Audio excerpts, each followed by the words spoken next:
শ্যামরাই মন্দির ঘোরার পর আমাদের নেক্সট ডেস্টিনেশন ছিল বীরহাম্বির উদ্যান। তো ওই বীরহাম্বির উদ্যানের একটুখানি পরেই কিন্তু ছিল এই একটা তোরণ, মানে এই জায়গাটা, এইখানটাকে তোরণ বলছিল। আর লোকাল কিছু মানুষের থেকে শুনলাম যে এই জায়গা থেকে নাকি যুদ্ধ করা হতো। এই যে নিচে কিছু জায়গা আছে, মানে গুহার মতো, ওখান থেকে লুকিয়ে থাকতো সৈনিক, সেখান থেকে যুদ্ধ করতো। তারপরে আমরা চলে এলাম মহারাজা বীরহাম্বির উদ্যান।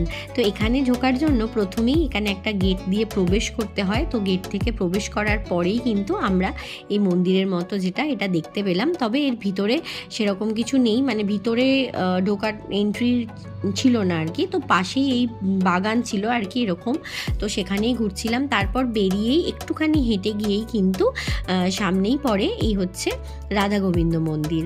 তো এখানে যখন প্রবেশ করলাম, প্রত্যেকটা জায়গার কিন্তু প্রবেশদ্বার একটা অন্যরকম ঐতিহ্য বহন করছে। কত সুন্দর দেখতেই পাচ্ছ, সব কিছুতে অনেক ইতিহাসের ছোঁয়া। তারপরে এই যে চলে এলাম মন্দিরে, আর এখানে ও আসেনি, গাড়িটা পার্কিং করে বাইরেই দাঁড়িয়েছিল, খুব রোদ উঠেছিল সেই দিন।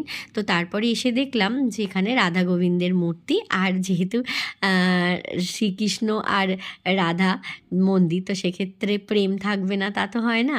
যে সমস্ত প্রেমিকরা এসে গেছে তারা তাদের ছাপ রেখে গেছে এখানে দেওয়ালে। তারপরে আমরা একটুখানি ঘুরে দেখলাম মন্দির, আর মন্দিরের কারুকার্য আর কি বলবো, এত সুন্দর। শোনা যায় মল্লরাজা দুর্জন সিং দেব এই মন্দির প্রতিষ্ঠা করেছিলেন। এর প্রত্যেকটা দেওয়ালেই কিন্তু রামায়ণ, মহাভারত আর পুরাণের সমস্ত কিছু, এই যে কারুকার্যগুলো এর মধ্যে দিয়ে ফুটিয়ে তোলা হয়েছে। সমস্ত কারুকার্য যদি ঠিকভাবে দেখা যায় তোমরা বুঝতে পারবে যে এখানে রামায়ণ, মহাভারত এবং শ্রীকৃষ্ণের যে জন্মবৃত্তান্ত সব কিছুই কিন্তু এই মন্দিরে ফুটিয়ে তোলা হয়েছে।